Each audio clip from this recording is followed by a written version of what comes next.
नमस्कार दोस्तों, आज इस क्लास में हम आपको बताने वाले हैं पीओ सेकंड के कौन कौन से महत्वपूर्ण काम होते हैं, कौन कौन से कर्तव्य हैं जिनके बारे में आपको जानकारी होनी चाहिए। वैसे देखा जाए तो सबसे ज्यादा जिम्मेदारी का काम मानो, सबसे ज्यादा जिम्मेदारी का काम है और थोड़ा सा काम ज्यादा भी होता है। ठीक है, अब ज्यादा काम को हम कम कैसे कर सकते हैं वो भी मैं तरीका आपको बताऊंगा इसमें। ठीक है, तो चलिए क्लास को शुरू करते हैं। द्वितीय मतदान अधिकारी के कौन कौन से कर्तव्य, कौन कौन से काम हैं जो हमें करने होंगे।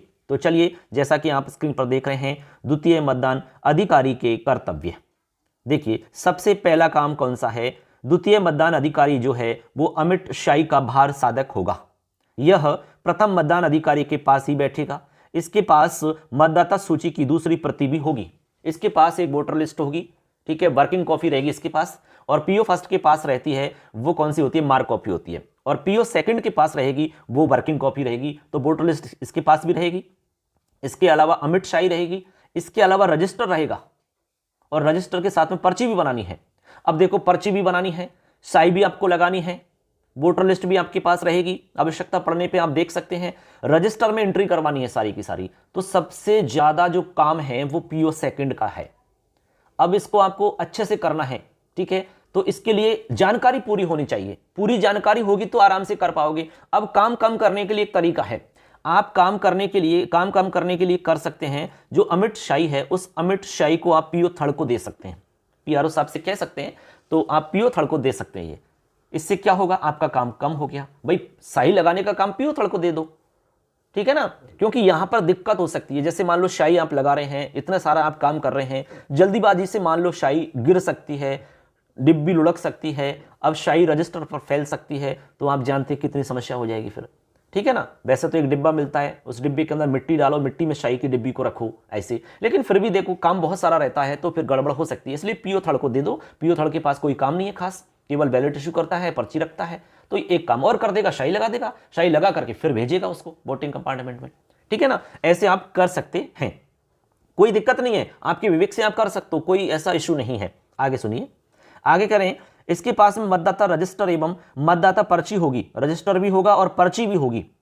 आयोग के नवीनतम निर्देशों के अनुसार मतदाता रजिस्टर 17A या 17K भी हम कह सकते हैं। वास्तविक मतदान से पूर्व मॉक पोल का डाटा क्लियर करने का प्रमाण पत्र अंकित किया जाएगा। उसके अंदर मॉक पोल के बाद में डाटा क्लियर करने का प्रमाण पत्र भी अंकित करना होगा रजिस्टर के अंदर, ठीक है ना। और रजिस्टर का जो लास्ट का पन्ना रहेगा उस पर आपको लिखना होगा इतने वोटर डले, इतने टोटल, इतने महिला, इतने पुरुष, और एक प्रमाण पत्र दिया जाएगा, वहां आपके साइन होंगे। प्रत्येक पन्ने पर भी साइन होते हैं, ऐसे आप देख लेंगे, ठीक है। प्रत्येक पेज पर भी आपको साइन करने होंगे। आगे सुनिए, आगे कह रहे हैं कि जैसे ही मतदाता इस मतदान अधिकारी के पास में आएगा, वह मतदाता के बाएं हाथ की तर्जनी का निरीक्षण करेगा कि इस पर कोई अमिट शाही का चिन्ह पहले से तो नहीं है, ठीक है। बाएं हाथ की आपको तर्जनी उंगली देखनी है, तर्जनी उंगली का निरीक्षण करना है कि पहले से शाही लगी हुई तो नहीं है। वैसे तो पीओ फर्स्ट भी इस काम को देखेंगे, शाही लग रही है कि नहीं लग रही है। यदि ऐसा मिलेगा तो वहीं से वापस कर देंगे। मान लो गलती से इधर भी पहुंच गया है तो आपको देखना है, ठीक है ना। आप यहाँ रोक सकते हैं, उसको कह सकते हैं कि आपका वोट डल चुका है, भाई शाही लगी हुई है इसका मतलब, ऐसे तो आप उसको वापस भेज सकते हैं। ये काम आपको यहाँ करना होगा, ठीक है। आगे चलिए, आगे देखिए, आगे कह रहे हैं कि मतदाता की बाईं तर्जनी के नाखून एवं चमड़ी के रिज युग्म पर अमिट शाही का निशान आपको लगाना होगा, ठीक है। अमिट शाही पर निशान लगाना है, कैसे लगाना है मैं अभी चित्र में दिखाऊंगा आपको किस तरीका से निशान लगता है।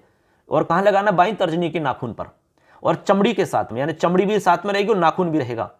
थोड़ी सी चमड़ी से होते हुए नाखून पर लगाना है पूरे पर, ठीक है ना। अभी चित्र में बता दूंगा। यदि मतदाता की बाईं तर्जनी नहीं है, अब ध्यान रखना, मान लो बाईं तर्जनी नहीं है, तब की स्थिति बता रहे हैं। बाईं तर्जनी नहीं है तो अमिट शाही बाएं हाथ की क्रमागत उंगली पर लगाई जाएगी, ठीक है। तो फिर जो उसके बाद में जो उंगली है उस पर लगानी है आपको क्रम से। तर्जनी नहीं है, तर्जनी के बगल की कोई तो होगी उंगली, उस पर लगानी है, वो भी नहीं है तो फिर उस पर लगानी है। कह रहे हैं कि यदि बाएं हाथ में कोई भी उंगली नहीं हो तो अमिट शाही मतदाता के दाएं हाथ की तर्जनी पर लगाई जाएगी। यदि बाएं हाथ में कोई भी उंगली नहीं है तो आपको दाएं हाथ की तर्जनी पर लगानी है। यदि मतदाता के दाएं हाथ की तर्जनी नहीं है तो अमिट शाही आपको दाएं हाथ की क्रमागत उंगली पर लगानी है, उसके बाद वाली जो है उसके बगल वाली है उस पर लगानी है, ठीक है ना। यदि दोनों हाथों में कोई भी अंगुली ना हो तो अमिट शाही बाएं अथवा दाएं हाथ के अंतिम सिरे पर लगाई जाएगी। हाथ का कोई तो सिरा होगा, कहीं ना कहीं वहां पर शाई लगानी होगी ऐसे। ठीक है, तो ये शाई लगाने का एक सिस्टम मैंने आपको बता दिया है, कैसे आपको शाई लगानी है। ठीक है, बाएं हाथ की तर्जनी उंगली नहीं है तो जो बगल की उंगली है उसमें लगाना है, एक भी उंगली नहीं है तो फिर दाएं हाथ की उंगली पर लगाना है, दाएं हाथ की भी उंगली नहीं है तो फिर जो भी छोर है, अंतिम छोर हाथ का, वहां लगानी है। अब देखो उंगली पर कैसे लगाएंगे, वो मैं तरीका आपको बताता हूं। देखिए मित्रों, यहां चित्र में आप देख पा रहे होंगे, अमिट शाई के प्रयोग के संबंध में नवीन प्रावधान। अमिट शाई बाईं तर्जनी के नाखून के आखिरी सिरे से प्रथम जोड़ के नीचे तक आपको प्रदत्त ब्रश की सहायता से मतदाता की उंगली पर लगाई जाएगी, जैसा कि चित्र में दिखाया गया है। पहले ऐसे लगाते थे जो कि गलत है, अब ये वाला सिस्टम है, ऐसे आपको लगानी है, यहां से शुरू करनी है और नाखून तक लेके जानी है। देखिए इस तरीका से हमें उंगली पर शाई लगानी होगी। ठीक है ना, ऐसे। आगे कह रहे हैं कि मतदाताओं के रजिस्टर 17 के, जो 17 के रजिस्टर है उसके कॉलम 2 में मतदाता की निर्वाचक नामावली का क्रमांक लिखा जाएगा तथा कॉलम 4 में मतदाता के हस्ताक्षर या अंगूठा लगाना होगा। ठीक है, अभी मैं रजिस्टर का जो प्रपत्र है वो भी बता दूंगा, रजिस्टर का फॉर्मेट बता दूंगा, उसको भर के भी बता दूंगा कैसे उसको भरना है। ठीक है ना, कोई दिक्कत आपको नहीं आएगी, बिल्कुल टेंशन ना लें आप, मस्ती के साथ में करो यार, हो जाएगा, ये तो काम है। ठीक है ना, सब काम हो जाएगा, थोड़ी सी जानकारी होनी चाहिए बस। आगे सुनिए, आगे कह रहे हैं कि यदि मतदाता मतदान हेतु मतदाता पहचान पत्र से मतदान करता है तो मतदाता रजिस्टर 17 क के कॉलम 3 में आपको ईपी लिखना है। ईपी यानी ईपिक से वोट डाला है, आपको ईपी लिख देना है। केवल ई लिख दोगे तब भी काम चल जाएगा, कोई दिक्कत नहीं है। केवल हमें इसलिए लिखना है कि भाई ई का मतलब ईपिक से वोट डाला है, ऐसा हमें पता चल जाए, इसलिए हमें ऐसा लिखना है। ठीक है ना, ऐसे। इसके बाद में आगे सुनिए, आगे कह रहे हैं कि यदि मतदाता की पहचान किसी अन्य फोटो युक्त दस्तावेज जो कि राज्य निर्वाचन आयोग ने इस प्रयोजनार्थ विनिर्दिष्ट किए गए हैं से की है तो ऐसे पहचान दस्तावेज के क्रमांक के अंतिम 4 डिजिट मतदाता रजिस्टर के रिमार्क वाले कॉलम में आपको लिखने होंगे। मान लो कोई ईपिक के अलावा कोई अन्य दस्तावेज लेके आता है जो कि चुनाव आयोग के द्वारा निर्दिष्ट किए गए हैं, उनमें से कोई भी लेके आता है लेकिन ईपिक नहीं लाता है, तो अब क्या करना होगा? ईपिक लाता है तो ईपी लिखेंगे, बट नहीं लाया ईपिक और कुछ लाया तो आपको उसके 4 डिजिट, अंतिम 4 डिजिट आपको उस रिमार्क वाले कॉलम में लिख देने होंगे। ये आपको काम करना होगा। अब पहचान हो गई हमारी, ईपी लिख रहा है इसका मतलब ईपिक से वोट डाला है, 4 डिजिट लिखे हुए इसका मतलब ईपिक से नहीं किया, अन्य दस्तावेज से उसने वोट डाला है। मैं रजिस्टर भी बता दूंगा आपको, उसमें कौन कौन से कॉलम होते हैं और उसमें कैसे हम एंट्री करते हैं वो भी दिखा दूंगा। बिल्कुल निश्चिंत रहें आप, परेशान बिल्कुल ना हो। चैनल सब्सक्राइब नहीं किया तो जरूर कर लो, क्योंकि आगे भी इंपॉर्टेंट जानकारी आपको मिलती रहेगी। ठीक, आगे सुनिए, आगे कह रहे हैं कि मतदाता के हस्ताक्षर का आशय मतदाता का नाम व उपनाम है, केवल निशान नहीं।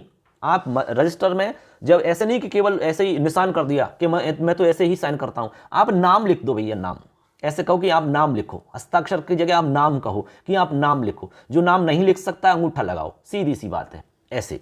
ठीक है ना, आगे सुनो,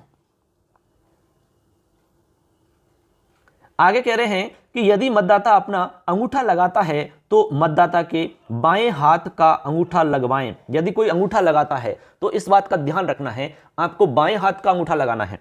कौन से हाथ का? बाएं हाथ का। यदि बाएं हाथ का अंगूठा नहीं है तो दाएं हाथ का अंगूठा आप लगवाइए, लेकिन पहले आपको प्राथमिकता बाएं हाथ को देनी है। यदि दोनों अंगूठे नहीं हैं तो आपको बाएं हाथ की अंगुलियों की छाप ले लेनी है। यदि बाएं हाथ की उंगलियां नहीं हो तो दाएं हाथ की उंगलियों की छाप ले लेनी है। यदि दोनों हाथ की उंगलियां नहीं हैं तो मतदाता के साथी के हस्ताक्षर अथवा अंगूठा निशान आपको ले लेना है। समझ गए? इस तरीका से आपको ये कार्य करना होगा। जानकारी होगी तो काम में गड़बड़ नहीं होती है, मस्ती के साथ में हो जाता है और आराम से हो जाता है। ठीक है ना, आगे सुनिए, आगे कह रहे हैं कि उपर्युक्त कार्य करने के बाद द्वितीय मतदान अधिकारी द्वारा मतदाता को एक मतदाता पर्ची जारी की जाएगी जिसमें 17 का रजिस्टर की क्रम संख्या रहेगी, मतदाता की निर्वाचक नामावली की क्रम संख्या रहेगी और लघु हस्ताक्षर आपको करने होंगे उसमें। ठीक है, ये पर्ची बना करके आप उसको दोगे।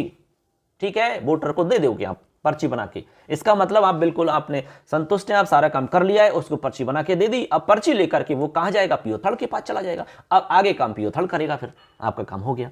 ठीक है ना। अब दोस्तों मैं आपको बताता हूं कि मतदाता रजिस्टर जो है आपका 17 के रजिस्टर कैसा है, उसमें कौन सी एंट्री पहले आपको करनी है, ऊपर ऊपर ऊपर की एंट्री कैसे होती है वो मैं आपको दिखाता हूं। चलिए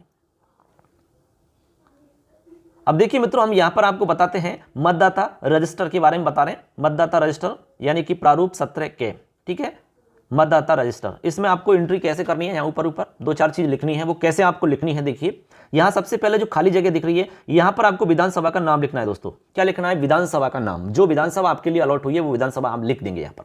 जैसे मान लो कि करौली विधानसभा मुझे मिली तो मैंने लिख दिया करौली, ठीक है, करौली लिख दिया, करौली निर्वाचन क्षेत्र से, ठीक, यहां पर आप लिख देंगे राजस्थान, ठीक है, राजस्थान की हम बात कर रहे हैं इसलिए तो यहां लिख देंगे आप राजस्थान, ठीक है, निर्वाचन क्षेत्र की विधानसभा के लिए। अब यहां पर आप 2023 लिख देंगे, 2023 हो गया काम ऐसे।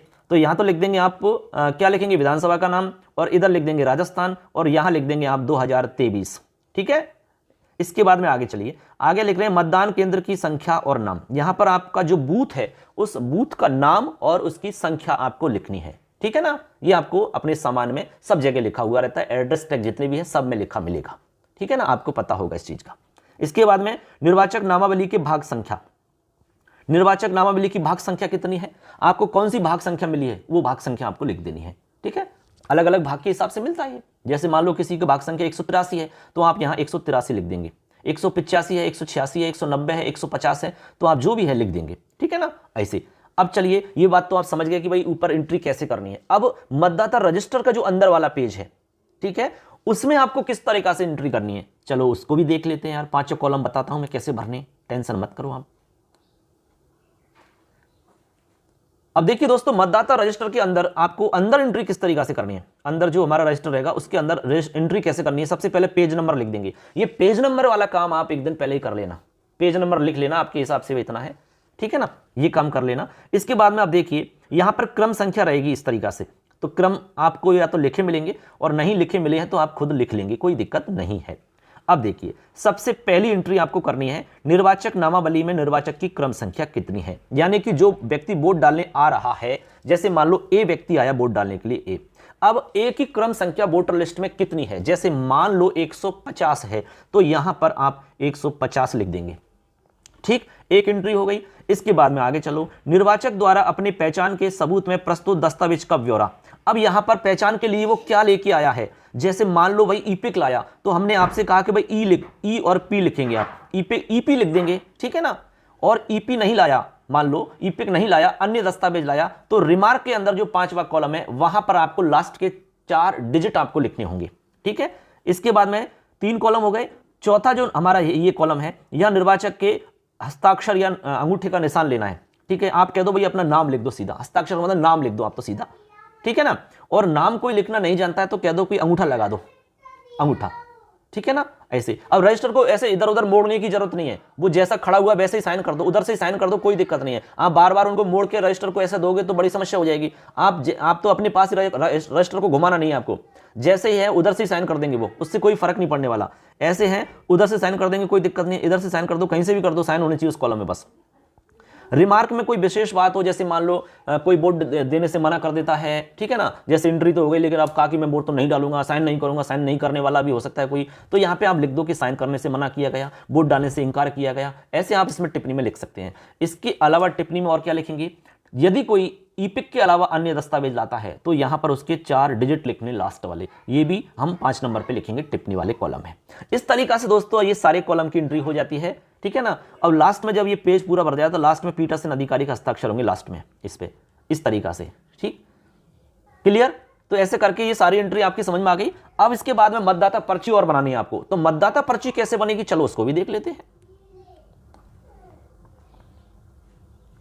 अब देखिए दोस्तों मतदाता पर्ची कैसे बनेगी उसको भी देखते हैं यार, टेंशन मत लो आप, बिल्कुल निश्चिंत रहो, मैं हर चीज बताऊंगा आपको यहां पर और बिल्कुल आसान तरीका से बताऊंगा। ये हमारी मतदाता पर्ची है, जो पर्ची बना करके आपको उस वोटर को देनी है, जो वोटर है वो लेके जाएगा पीओ थर्ड के पास, वो थर्ड को दे देगा, थर्ड वाला इसको इकट्ठा करेगा। अब देखो मतदाता रजिस्टर के कॉलम 1 के अनुसार निर्वाचक की क्रम संख्या, आपने जो 1 नंबर पे जो क्रम संख्या लिखी थी वोटर लिस्ट के आधार पर, वो क्रम संख्या आपको यहां लिखनी होगी, ठीक है, कोई दिक्कत नहीं है। इसके बाद में मतदाता की निर्वाचक नामावली में यथा प्रविष्ट निर्वाचक क्रम संख्या। अब देखो ध्यान रखना इस बात का, यहां कह रहे हैं 1 नंबर पे कह रहे हैं कि मतदाता रजिस्टर के कॉलम 1 के अनुसार निर्वाचक की क्रम संख्या यहां लिख दिया आपने। फिर कह रहे हैं कि मतदाता की निर्वाचक नामावली में यथा प्रविष्ट निर्वाचक क्रम संख्या, निर्वाचक की क्रम संख्या, यहां भी क्रम संख्या ही आएगी, ठीक है, यहां पर भी क्रम संख्या लिखनी है आपको। और फिर है मतदान अधिकारी का हस्ताक्षर, यहां पर आपके हस्ताक्षर हो जाएंगे। किसके हस्ताक्षर होंगे? यहां पर पीओ सेकंड के हस्ताक्षर हो जाएंगे। अब यहां पर दो जगह क्रम संख्या लिखनी है आपको।